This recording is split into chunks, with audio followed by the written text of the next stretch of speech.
Well, good evening, ladies and gentlemen. Welcome to this week's episode of Roundabout Sports, presented by Interstate 70 Sports Media, where our passion is our profession. It is Wednesday, May 21st. It is the season 6 premiere of Roundabout Sports. And folks, I'm the Maestro Jeremy Carp. This is a very unique way to start the show. We're starting with some breaking news. Um, and our guest for the show is the coach, Lin Hart Jr. But before we bring him on, we're about to bring him on. We just found out just minutes ago, as of the uh, start of the program, that Colts owner Jim Irsay has passed away at the age of just 65. He was the principal owner, chairman, CEO of the Colts from 1997 up just until his passing.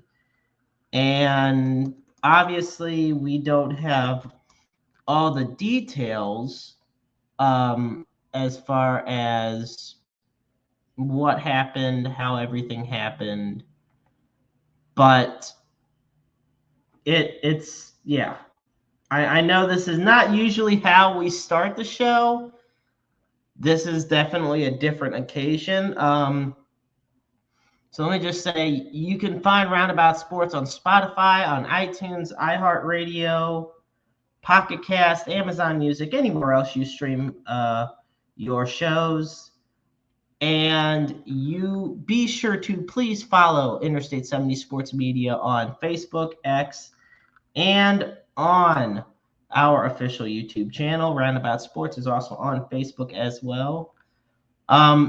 So I think now is as good a time as ever to bring on our guest. He's a retired sports official. He's a high school football coach. He's an umpire, a former football official. He's a sports reporter, a journalist, a broadcaster. I mean, it runs the gamut on what this guy does and what he's covered and how his career has thrived.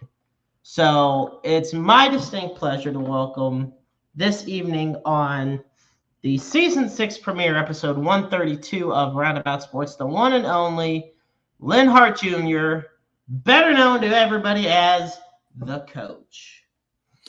Hey, right on, JK. I appreciate the intro. Unfortunately, like you discussed, we're kind of starting off on a sad note. And as a Baltimore native, like we were kind of discussing behind the scenes, it's just a sad day for Colts fans in general with the passing of Jim Irsay. So, a guy, the one thing I think a regular guy didn't always do everything maybe the right way per se, but at the end of the day was a passionate Indianapolis Colts football man. So again, a sad day and a sad way to start. But hey, I really appreciate you having me back on Roundabout Sports, and looking forward to talking a little NFL and the Cardinals like we discussed, man.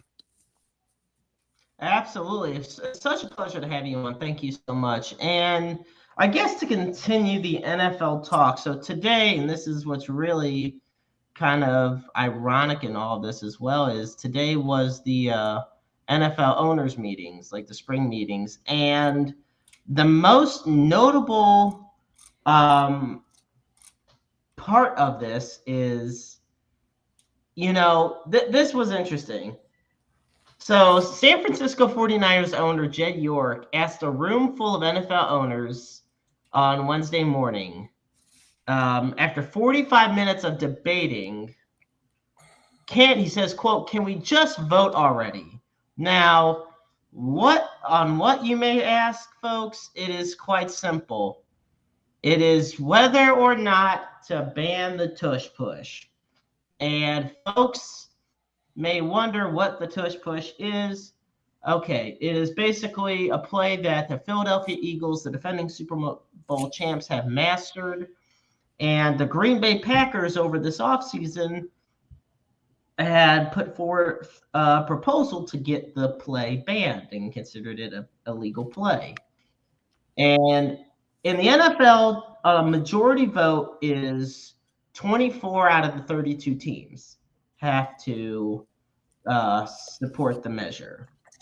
And finally, they put it to a vote, and there were, as far as, as far as it goes, the tush push, the final count was 22-10, in which the teams voted as to banning it. 10 teams voted against banning it, so it did not meet the majority needed to ban the play. The tush push lives on. And it's interesting because the teams that voted against banning it were the Cleveland Browns, the Miami Dolphins, the Eagles, the Jaguars, the Jets, the Lions, the Patriots, the Ravens, Saints, and Titans. Now, Coach, I will say this. Is it any surprise that all but 3 of those teams were AFC teams that don't have to really face the Eagles that much? Exactly. That's a good point. Looking at things in general, just watching a lot of football, the play doesn't really bother me. I just think it's one of those things where now you're forced to figure out how to defense it. And, if you take a look at things since 2022, the Eagles, they use that play quite a bit. The Bills with Josh Allen use it quite a bit as well. Nobody ever really talks about them using it. And, the Bears with Caleb Williams used it a little bit last year as well. So, in a sense, the play is growing, and you know how the NFL is. It's a copycat league. So, more teams that have the personnel to run that particular play will run more of it, probably particularly this season since it's in play. Now defenses will be forced to figure out how to stop it. Well, here's my question. You bring up Josh Allen, and the Bills running it, and Caleb Williams and the Bears running it. Well, they were 2 of the teams that voted to ban it. What do you think that is? Why do you think that is? The NFL moves in interesting ways, as I think we know in a lot of instances. And I really don't know, but at the end of the day, I feel like there's a certain level of pull with these teams and information out there where I personally never felt like this was a play that was going away, no matter who voted it or how they voted. What's funny is apparently there were a lot of issues that the 10 teams that voted against removing the play, they had a lot of issues with the possibility of it being dubbed illegal. And one issue was that down the field hustle plays where teammates give ball carriers a shove to gain the extra yardage would be a casualty. And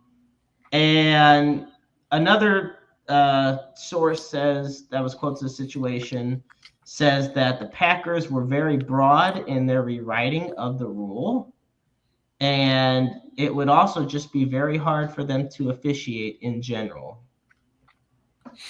I mean, with an extensive officiating background, it's very, very simple. Are we going to allow or not allow assistance with the runner?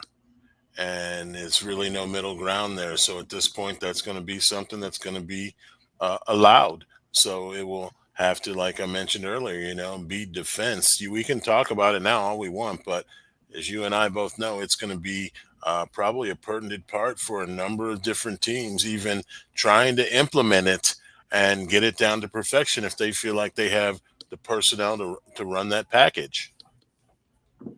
Well, here's my thing. Do you think that, what do you think as a football coach yourself, what do you think is the best way to stop the tush push?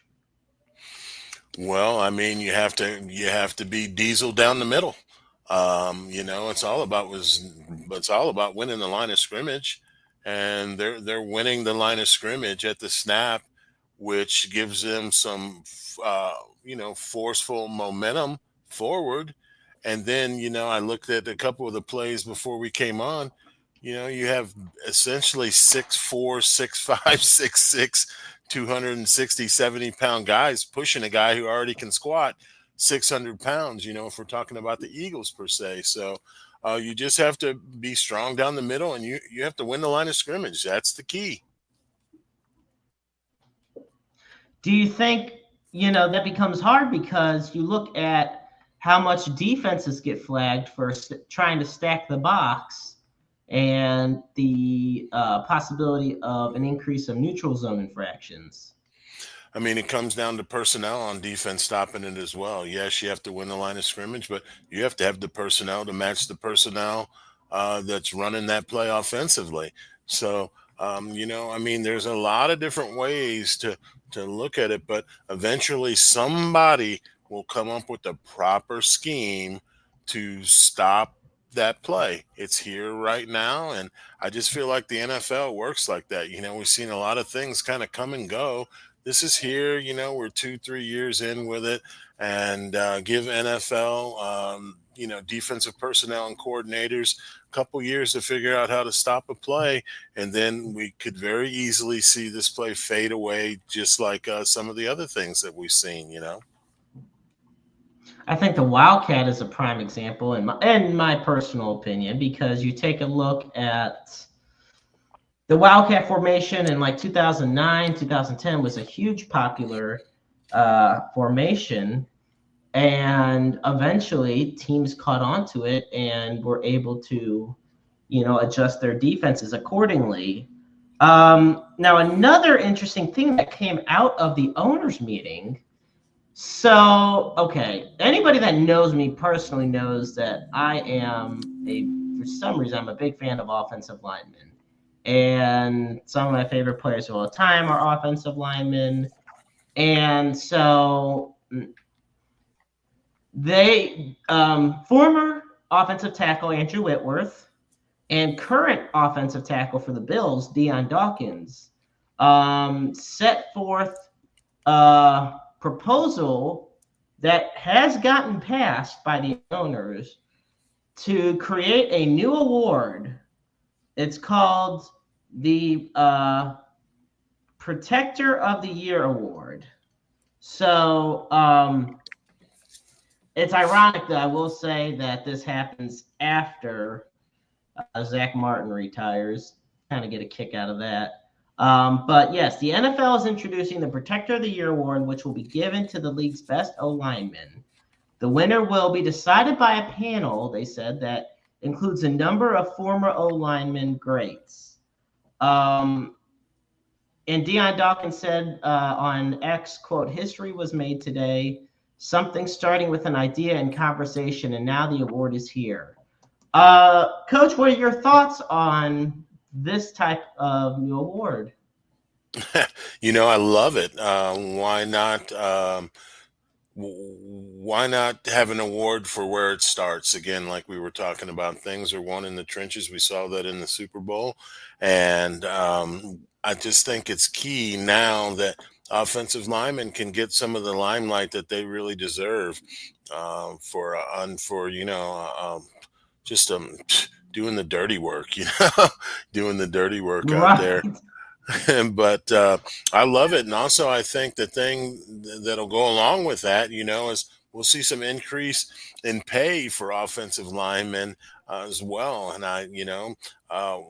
why not? Again, everything starts up front. And if you're going to win and you're going to win big, you're going to win on the line of scrimmage. You're going to win with defense. You're going to win with a strong offensive line. So I think any kind of accolades that can come to O-linemen, is outstanding. Oh, absolutely. And it's interesting because offensive linemen don't have awards for being great. There's not a Protector of the Year award up until this point. Dawkins had talked about wanting an award of this sort back in January during the week of them being in the AFC title game against the Chiefs. And he said, quote, you know, he says here, if we have great quarterbacks, we have great running backs, we have rushing titles, we have quarterback passing titles. All those titles are reflections of the old linemen, which are the protectors, and soon it'll come, he says. Yeah, I can I get mean, behind it. yeah, I agree. I can get behind it as well, and I think everything he said is 100% accurate. And with the type of coverage that the NFL gets and sports in general now, hey, let's force these guys to the forefront, man, and again, show everybody where things start. Absolutely. You know, football is a game of yards, and it is won and lost in the trenches for sure. Um, Moving on now, folks. Here with with more of the owners' meetings going on in the NFL, the Lions had a proposal heading into this meeting, but they rescinded their proposal on playoff reseeding to where records would have more of a determination than anything else. And there's some like key takeaways, but there is one thing that did pass that I, Coach, absolutely want your thoughts on. So NFL owners voted to approve player participation in the 2028 Summer Olympics in Los Angeles, permitting anyone under contract to try out for one of the flag football teams. The resolution included restrictions, mainly that prospective Olympic teams can roster only one player per NFL team and must meet the NFL standards for health and safety. What are your thoughts on this, especially given that some people that are members of the current Olympic flag football team are not necessarily thrilled with NFL players per se jumping right into it? It's funny. First of all, I think it just comes down to it's kind of like the basketball. We went out there with the Dream Team in '92. We smashed everybody, and then all of a sudden there became a lot of parity, even internationally, in regards to basketball and whatnot. And my thoughts on the whole thing with the United States flag football, I think this is a message almost similar to that. Hey, by no means should we take any chances on losing at football, even if it's flag football. So I think this is why you see this come down the line, and why not? I mean, again, it's about putting the best players out there. I would have to think about it a lot more from a player perspective. Like, ah, I'm in the NFL. I don't necessarily need to go do this. So I don't really feel like it might be one of those situations where you see a whole bunch of all pros out there. But I think there's guys that might be a little bit down the ladder, so to speak, that would be better than the existing players. And I know that those guys are mad. I mean, those guys last summer were screaming that they were as good or equal to NFL football players, which was hilarious, in my opinion. But those guys, I think at this point that they should be concerned, because I can see a lot of guys that don't have much to do. Even probably guys in the UFL are better than some of those guys at football when you get right down to it. So you stand a chance to just get the best of the best in regards to this flag football being, an Olympic sport now. And I also think, again, like I said, in the forefront, you see the United States just making sure, we don't take any chances and lose at this to anybody. Right. No, absolutely. Another thing that popped up from the meetings was, okay, so last year the owners tweaked the onside kick rules, Mhm. mandating teams must be trailing in the fourth quarter and declare the intention to attempt an onside kick. And the league tweaked those rules now again, but last year there was just a 6% success rate on onside kicks.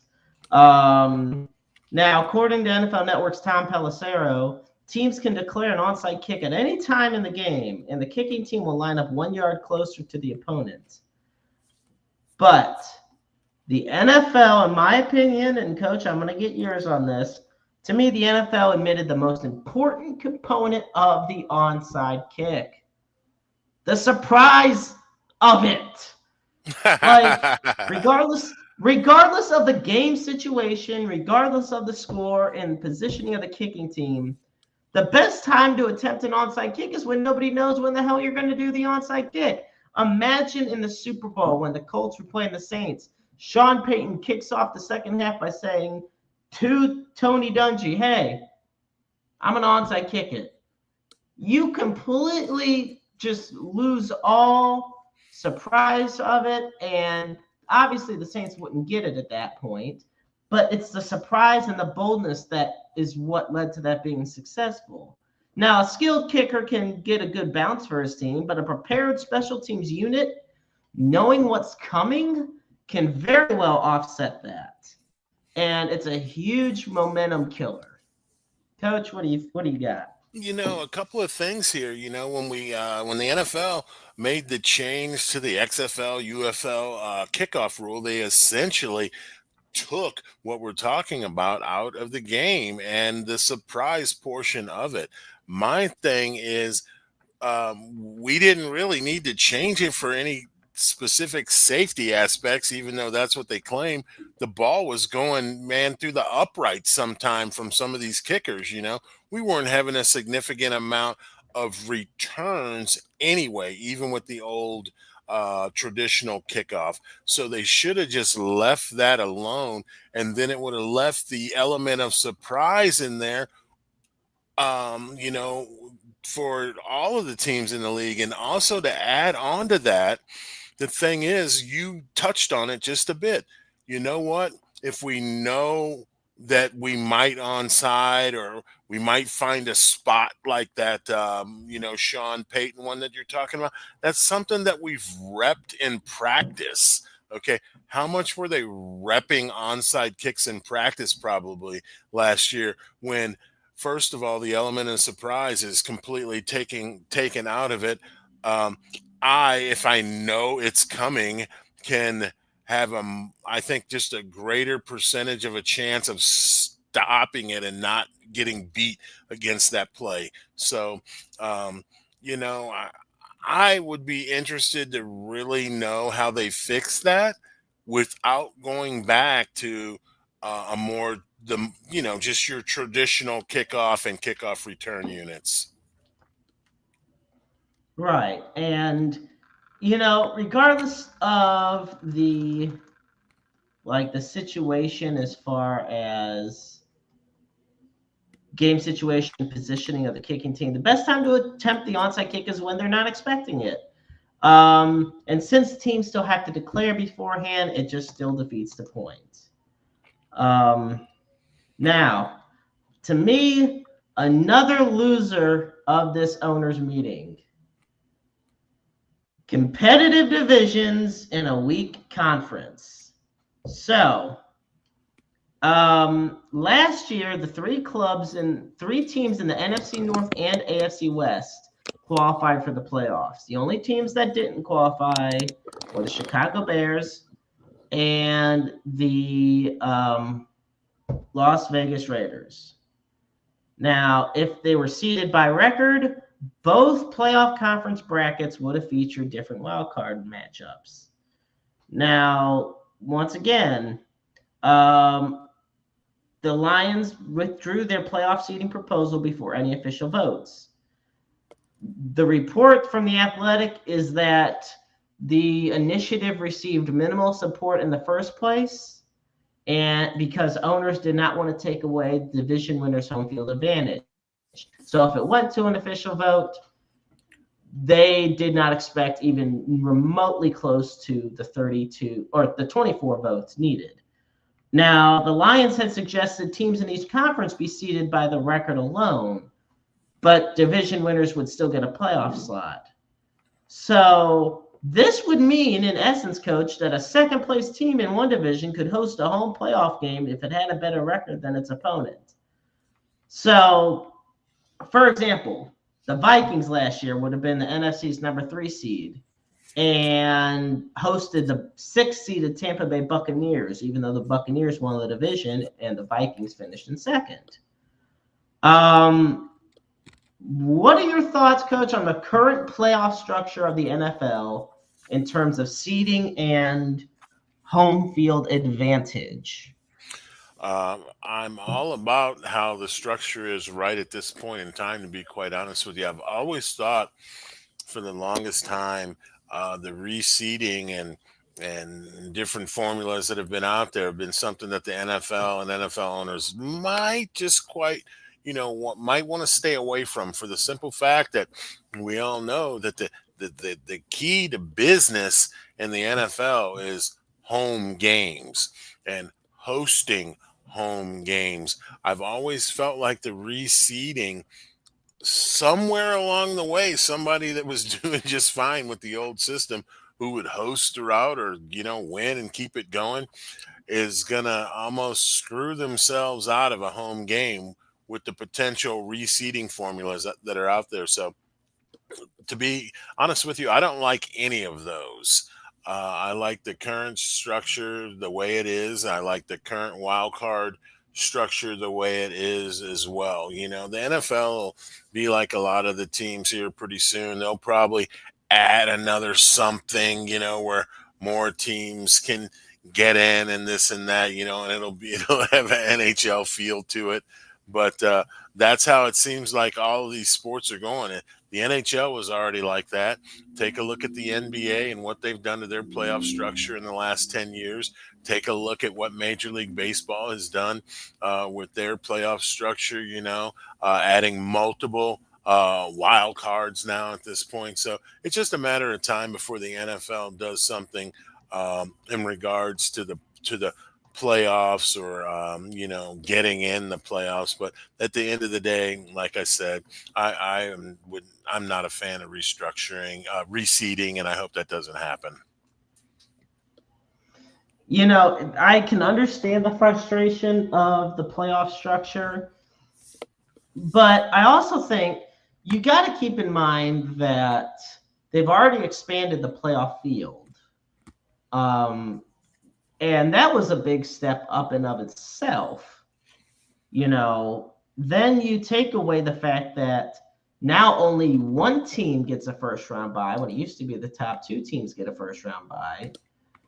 And only one team truly has home field advantage throughout the playoffs. So there's already been enough playoff seeding and mismatch changes that have been made.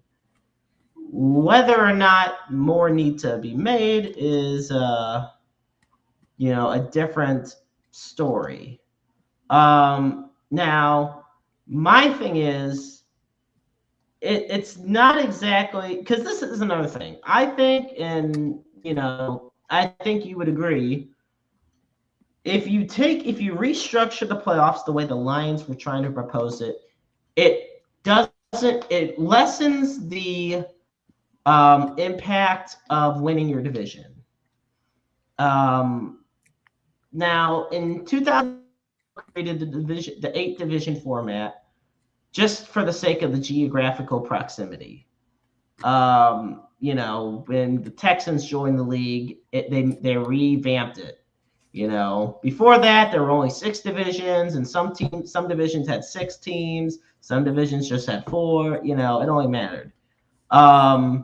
Now, winning your division should always have an incentive, should always matter, and should always mean something. Whether it was a home game or a bye in the opening round, whatever it is. Now, this is an interesting one. In 1978, the 10 playoff team format was instituted, and the wild card teams played each other in the opening round, where the division winners earned a week off. We see how that's changed. Um, so I think, you know, that basically this restructure would have lessened the significance of division winners, basically. Yeah, and I think at the end of the day, I'm old school. That's what I like. You win the division, you should have an advantage. Um, that's just how I feel. So again, you can't make everybody happy when it comes to playoff and playoff structure, and I think that's why there's always so much additional discussion about it.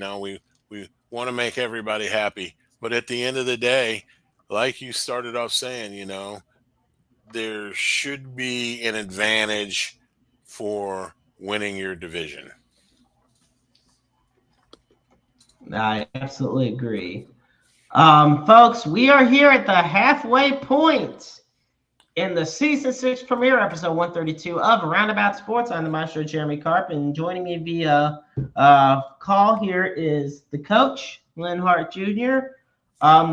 First half of the show, folks, you can replay it, and we talked all about the NFL owners meeting and everything that went down. Be sure to find Roundabout Sports on Spotify, iTunes, iHeartRadio, Amazon Music, Pocket Cast, and anywhere else you stream your shows. If you want to advertise with us, you want to promote your local business, we're all about local businesses here. Message us at Interstate 70 Sports Media on Facebook and contact Jared Shannon for more details, our head of marketing and my newest business partner, for more details on that. Now, we're going to shift gears now from the NFL into the wonderful world of Major League Baseball. Living in Missouri, I will say, has had its perks. Been spoiled with a lot of great Cardinals teams.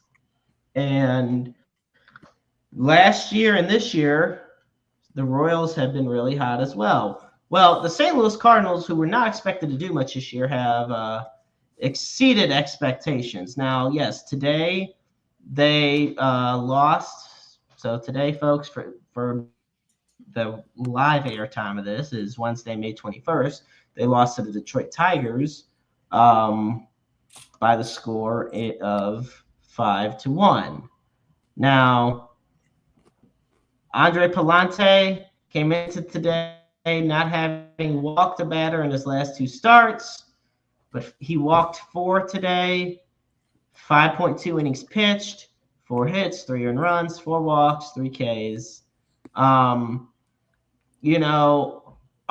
I'm not going to lie, and I hate saying it because if you watched the baseball preview episode of Roundabout Sports, not going to lie, Coach, I was very high on Nolan Gorman and expecting a lot out of him this year. It's not going well so far. No, not at all. It is not going well at all. What is going on? What is going on here? We have a number of players on the Cardinals who fall into a similar zone, so to speak. And if you look at Jordan Walker, you look at Mason Wynn, you look at Victor Scott, even let's take it back just a couple years prior when we had the Brendan Donovans and the Lars Newpars coming up. Nolan Gorman was right in that mix, so to speak, and had been given ample opportunity. The main thing I will say for him is kudos to him making the transition from third base to second base just to get those opportunities. But at the end of the day, he swings and misses too much and just doesn't drive the ball out of the park. He reminds me of a guy who should be more of a Kyle Schwarber, but is far less than that. Kyle Schwarber strikes out a lot, but man, he hits 50 bombs a year.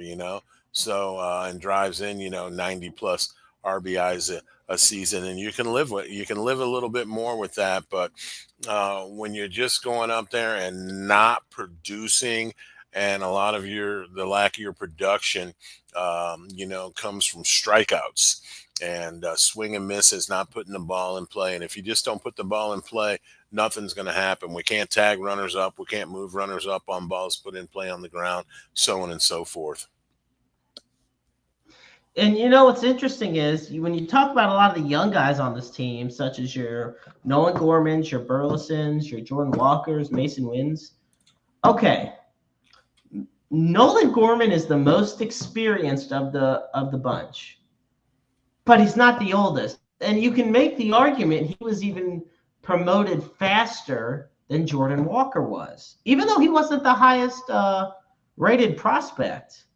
Now, he has 61 career home runs in 342 career games. There's potential there. But, I mean, the thing of it is, at this point, unfortunately for Gorman, he plays at second base, which is usually – he plays at positions that already have established stars. And yes, I'm considering Brendan Donovan an established star at this rate because he is on an MVP tear this season. No question. Second base is usually Donovan's. Shortstops, Mason Wins. Third base, obviously, Nolan Arenado. And let's face it, you're not going to put Nolan Arenado out of third base just to put Nolan Gorman there, even though Gorman can play third. Now, well, hey, hang on. Think about it. That was the problem.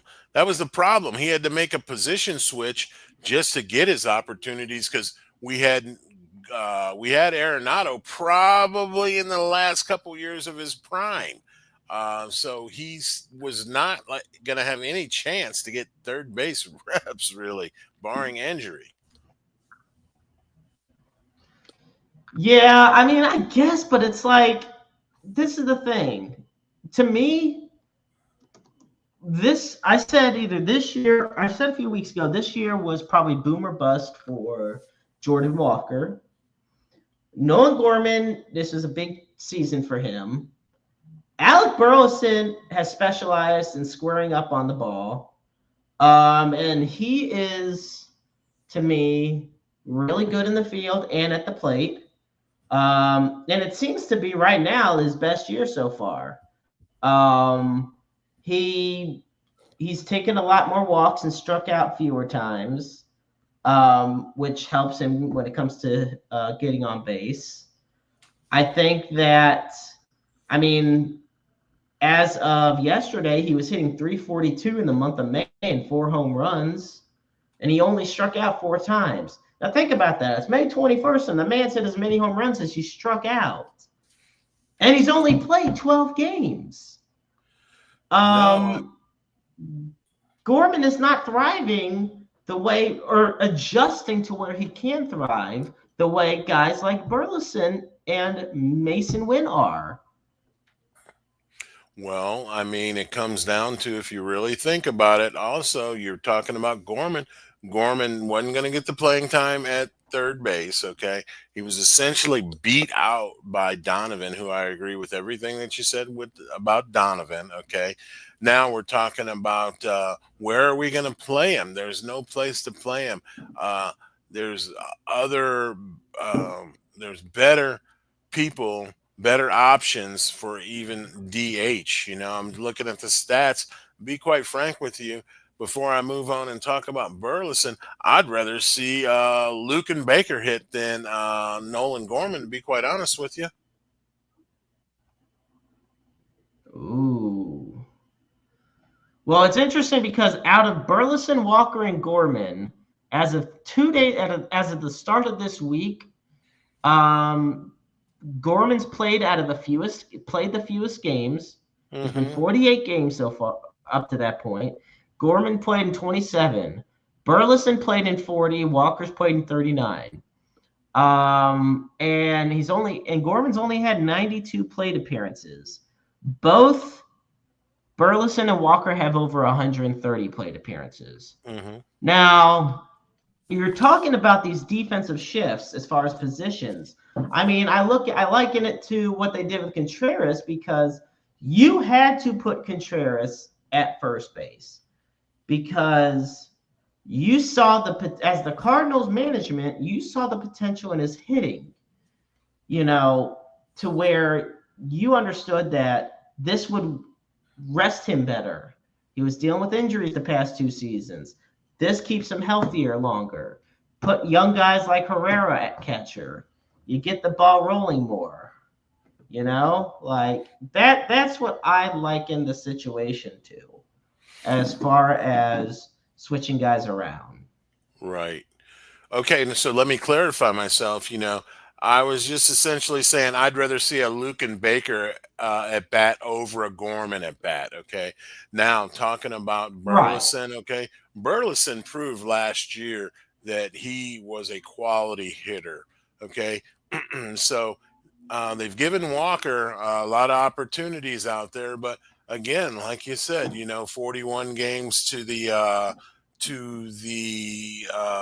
well, they 30. Let me see, Walker with 41. I'm looking at on ESPN right now, and Burleson with 42 games. I think right now he's getting more of the right field play because he's just making more contact and a better major league hitter right now. The situation with Jordan Walker is kind of crazy. The Cardinals have now spent 3 years on developing him as a right fielder. From a Yeah. player who was drafted as an infielder and has spent essentially 3/4 of his minor league career as an infielder before making a late position switch and then getting him to the big leagues. What's happening right now is he's an above average defensive right fielder. And he's even been coming in that light as a defensive replacement where he was getting replaced defensively over the last couple of seasons. So that is the only high mark that he really has to still keep himself somewhere in the mix here to see if he can get himself going, Jordan Walker. Yeah, definitely when it comes to Jordan Walker, most hyped prospect in a while. And, you know, but this is my problem. And maybe it's just me. Maybe it's just from what I've noticed. Um, while VS2 is off to a hot start in a career year, Jordan Walker still isn't doing necessarily anything special. And, you know, right now, I mean, like, I don't think that Jordan Walker, I think the leash is getting shorter for Jordan Walker with the Cardinals. And the Cardinals may be subtly making that known. This was supposed to be the sink or swim year for Jordan Walker. I'm worried that if he doesn't get better, they're going to just start platooning him.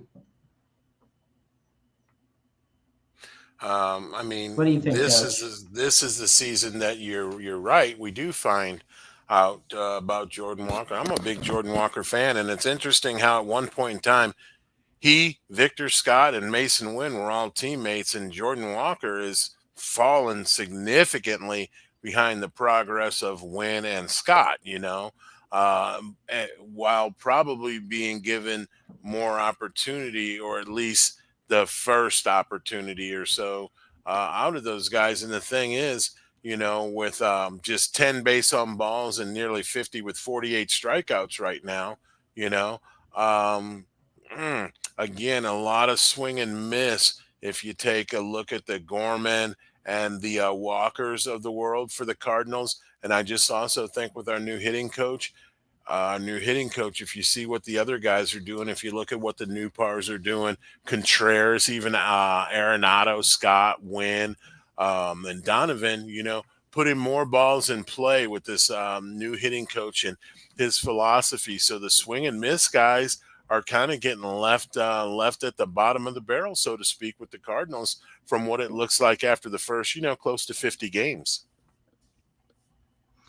It's interesting. You bring up Brant Brown, the Cardinals' new hitting coach, replacing good old Turner Ward. Here's my question, because this is how I look at the team. Under um, Brant Brown, the Cardinals are a lot more of a disciplined team as far as at the plate. Um, I will see this, or I will say this, like you see a lot more patience, and they're stubborn when it comes to swinging at basically anything. Um, and because of that, they wear pitchers down more because pitchers have to throw more against these guys who aren't just going to swing for the fences at every single thing. Um, what I wanted to ask you is, I know it's amazing what one coach can do to a team. Um, but has the Brant Brown effect been a huge difference maker for the Cardinals? No question. And the one thing that I think is allowing that to go on is right when he took the job, he started working individually with Cardinal hitters, even if it was just starting early communication, introducing himself, talking about his philosophy and things. So when they came to camp, he had spent time working with a lot of these hitters already, and essentially putting his beliefs in place with how they go about, hitting for power, situational hitting, and things of that nature. And those are the things that I think that we're seeing a little bit better job from the Cardinals this year and what they're doing. Situational hitting. Yeah, we still have some strikeouts in this lineup, but it doesn't seem as bad. More contact. We have some guys with, if you take a look at, Victor Scott, 13 stolen bases. We have some other guys with a handful here and there. That I like that they have a number of guys that can run. It's not the old days or whatever, but I think really the key is if you take a look at a lot of these guys, our top 5 or 6 guys offensively, they all have a decent walk rate compared to strikeout rate. It's never going to be that great like it was in the 60s, 70s, or 80s or what have you. But I'm taking a look at Lars Newpar. 31 walks, 37 strikeouts. Donovan, 14 walks, 23 strikeouts. This guy's swinging and has building up the strikeouts, but he has some power and some RBI production. And I'm talking about Wilson Contreras with 16 walks and 51 strikeouts. And we all know walks really aren't a part of his game, but still, man, he's drawn 16 of them. And we have, others with, 15 or more walks. And I think that's a good thing. Even you can want to look at Gorman with 13 walks, but still piling up a lot of strikeouts, and his strikeouts generally come, it seems to me, when we can either move runners ahead or drive runners in, and that's the type of hitter that he would have to be to sustain himself in the big leagues with regular at-bats. I was going to say the approach of making pitchers work harder to get the outs has really seemed to pay dividends. Why do you think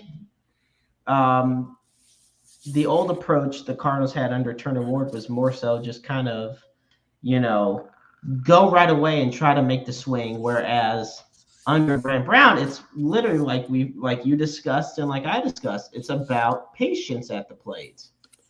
Well, it's a couple of things. One thing, he's a different style of teacher. The old teaching seemed to be kind of, everybody was going to go about the same route or, use the same philosophies or ideas. Like I talked about previously, Brown meeting, introducing himself, communicating with all the hitters, looking with film with the hitters, doing off-season BP with them. It's like if you're a school teacher, you're a coach, you coach everybody and you teach everybody a little bit differently. And I think that individualized approach that Brant Brown brings to the Cardinals, I think it works good with a young team. This is a young team for the most part. We don't really have any older veterans, so to speak. So I think his approach is an approach that works good. And then when they start having some success with it, they kind of build on the philosophy from there. Another thing that I think the team has really thrived on this season, and somebody like my dad, who's a big old school Cardinal fan, and even me, who, as that kind of a guy who spent a lot of time looking up sports history and things like that, the speed has changed for the Cardinals. As far as is the fact that the Cardinals are stealing more bases and at least being more aggressive as in general.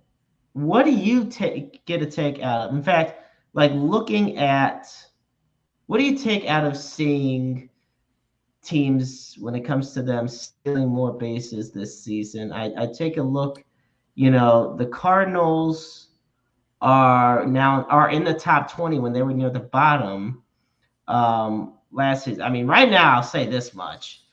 You're not going to be beating the teams like the Rays and the Reds, who have 50 to 60 stolen bases. It's significantly lower, but for the Cardinal standards, I think they've improved on the base paths a lot as well. Coach?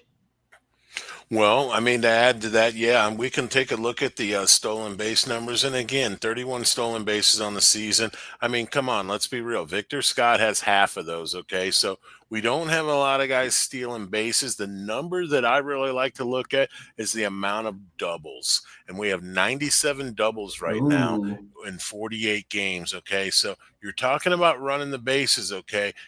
Getting a double, hitting doubles, looking at those numbers, that's base runners out of the box with a purpose.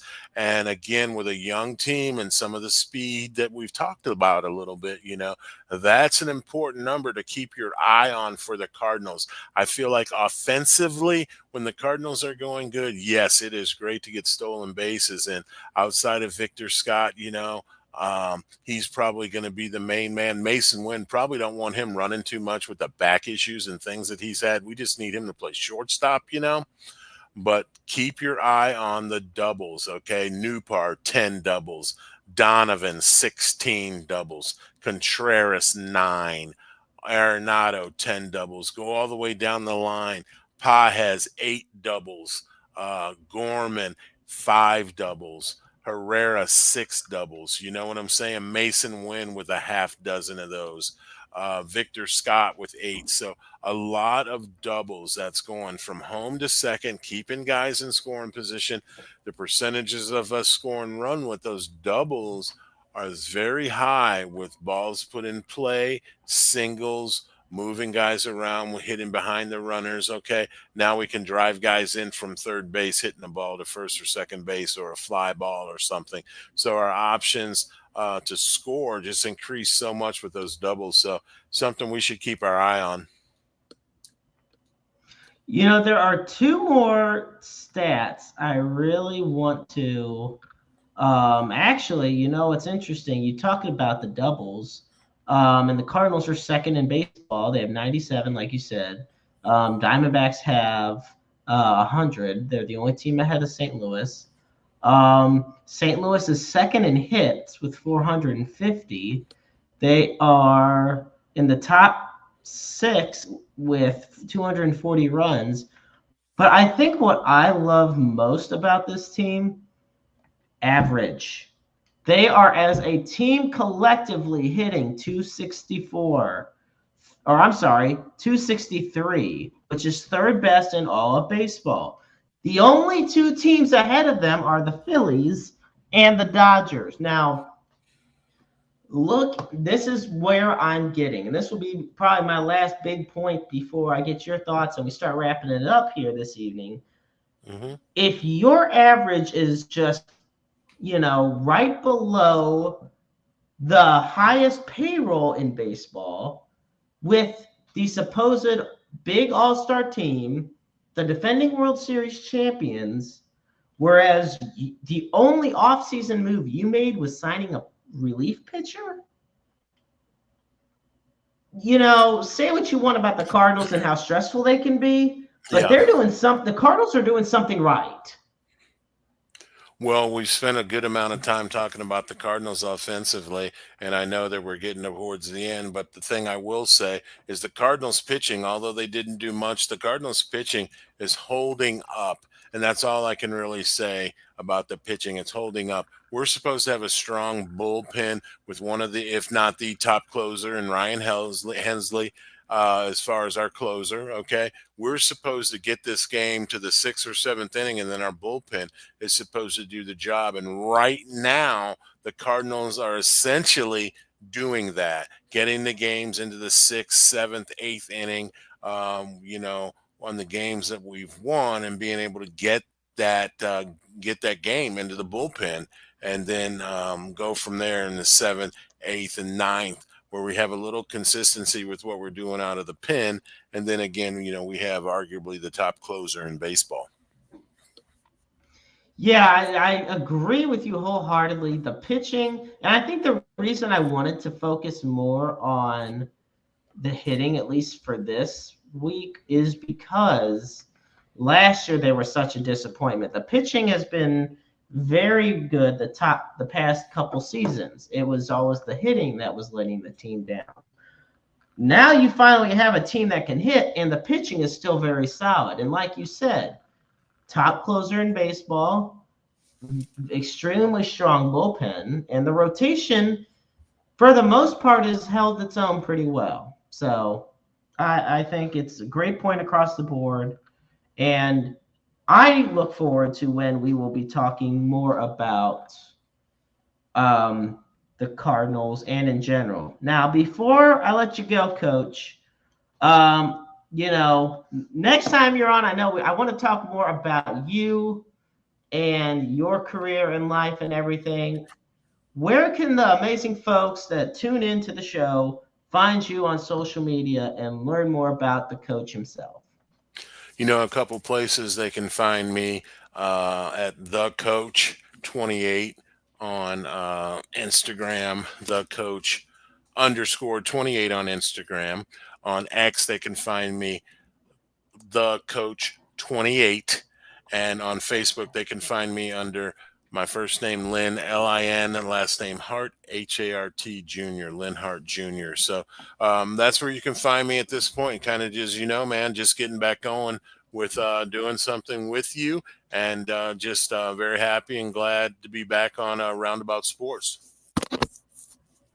I appreciate it, Coach. Thank you so much. Ladies and gentlemen, Lin Hart Jr., better known as the coach, here on the Season 6 premiere of Roundabout Sports. Have a good night, my friend. You too. God bless. God bless you, my friend. All right, folks, we are going to wrap it up this week here on Roundabout Sports. As always, you can find us on Spotify, iTunes, iHeartRadio, Amazon Music, Pocket Cast, and wherever else you stream your shows. Be sure to follow us on Facebook, X, and YouTube for Interstate 70 Sports Media, and Roundabout Sports has our own Facebook page as well. We always wrap up the show by putting up the NAMI helpline. And for that, you dial 1-800-950-NAMI, 1-800-950-NAMI. The National Alliance on Mental Illness is the nation's largest grassroots mental health organization dedicated to building better lives for those who struggle with mental health. And always, we put up the Suicide and Crisis Lifeline. And for that, you dial 988. The line is open 24/7, 365, 366 on leap years. Understand you're never alone in this world. There is always somebody who loves you, who cares about you, who wants nothing but the best for you. Your problems, your struggles, your trials, your tribulations, they all matter. You matter. Your feelings are valid. And just remember that you're just a phone call or email or text message or appointment away from getting that life-saving moment. And you could be the listening ears and watchful eyes for somebody else in need as well. Once again, I want to thank the coach for being on this evening, and I look forward to next week for episode 133. And until then, folks, I'm the Maestro Jeremy Karp, and remember, life is a book full of empty pages just waiting to be written in. Make your lives worth reading.